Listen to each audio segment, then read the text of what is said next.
আজকে আমরা চশমা বানানোর জন্য চলে এসেছি কল্যাণী। তো এই দেখো এই জায়গাটা, তো এখানে চশমা একদম বানিয়ে দেয়, একদম মেশিনটাই দেখাচ্ছি কীভাবে চশমা বানানো হয়।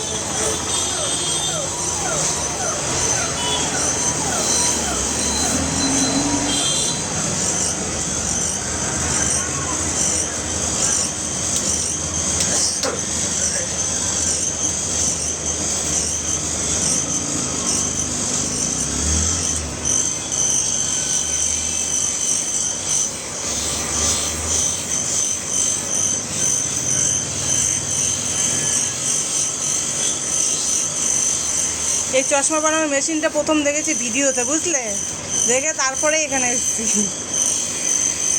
একদিনই যে বানিয়ে দেওয়া যায় এটা জানতাম না, এই প্রথম জানতে পারলাম।